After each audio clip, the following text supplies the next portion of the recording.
황금보다 소중한 것은 무엇일까요? 가장 간단하면서도 가장 귀중한 답이 여기 있습니다. 황금보다 중요한 물.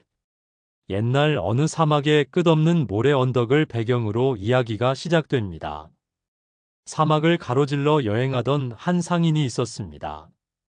그는 부유한 상인이었으며 그의 집마차에는 금, 보석, 값비싼 물건들이 가득 실려 있었습니다. 이 상인은 자신이 가진 부를 자랑스러워하며 이렇게 생각하곤 했습니다.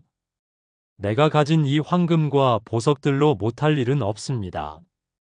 원하는 것은 뭐든 살 수 있고 세상 어디서나 나를 환영할 것입니다.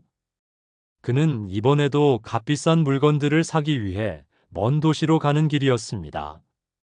하지만 그가 가는 길은 사막을 통과해야 했으며 여행 중 마실 물과 음식을 준비하는 것이 필수였습니다. 상인은 집마차를 바라보며 생각했습니다. 짐이 너무 많군요. 물과 음식은 조금만 가져가겠습니다. 황금과 보석은 더 중요한 것들이니까요. 물이 부족하면 나중에 돈을 주고 사면 되겠지요. 그렇게 그는 물과 음식을 최소한으로 싣고 사막 여행을 시작했습니다. 사막의 고난. 사막의 열기는 상인의 예상을 훨씬 뛰어넘었습니다. 태양은 하늘 한가운데에서 타오르고 모래는 발밑에서 후끈 달아올랐습니다. 짐을 끄는 동물들도 점점 지쳐갔습니다. 며칠 후 상인은 심각한 문제에 직면했습니다. 마차에 실어온 물이 바닥을 보이기 시작한 것입니다. 그는 마차를 뒤지며 혼잣말했습니다. 설마 이렇게 빨리 물이 다 떨어질 줄이야. 괜찮습니다. 조금만 더 버티면 될 겁니다.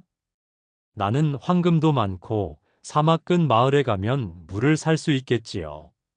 하지만 사막은 그리 쉽게 사람을 풀어주지 않았습니다. 갈증은 점점 심해지고 목은 말라서 아무 말도 할 수 없을 지경이었습니다. 집마차의 황금과 보석은 여전히 번쩍였지만 그 반짝임은 상인의 목마름을 해결해주지 못했습니다. 황금의 무용지물. 한참을 더 걸은 끝에 상인은 누군가가 자신의 앞에서 낙타를 타고 오는 것을 보았습니다. 가까이 다가온 낙타 상인은 상인의 지친 모습을 보고 물을 건넬 준비를 했습니다. 그러나 그는 물의 가치를 알고 있었습니다. 낙타 상인이 말했습니다. 물은 귀한 자원입니다. 이 물을 당신께 드릴 수는 있지만 대가가 필요합니다. 당신의 황금을 전부 주신다면 물을 드리겠습니다. 상인은 갈증에 고통스러워하며 망설였습니다. 황금을 모두 달라고요? 내가 가진 모든 것을? 하지만 지금 이 목마름을 견딜 수 없습니다. 결국 그는 자신의 황금을 낙타 상인에게 넘기고 물을 얻었습니다. 물 한 모금 한 모금이 상인의 생명을 되살렸습니다. 하지만 그는 이제 자신이 가진 모든 재산을 잃었습니다. 후회와 깨달음. 물을 마신 뒤 상인은 생각에 잠겼습니다. 내가 이렇게 힘들어질 줄은 몰랐습니다. 황금과 보석이 아무리 많아도 목숨이 위태로운 순간에는 아무 소용이 없군요. 물 한 병이 황금 1000개보다 더 귀중하다는 걸 왜 이제야 깨달았을까요? 상인은 비로소 자신의 판단이 얼마나 어리석었는지 깨달았습니다. 삶에서 진정으로 중요한 것은 눈에 보이는 물질적인 것이 아니라 생명을 유지하는 본질적인 것임을 이해하게 된 것입니다. 교훈과 마무리. 이 이야기가 우리에게 주는 교훈은 분명합니다.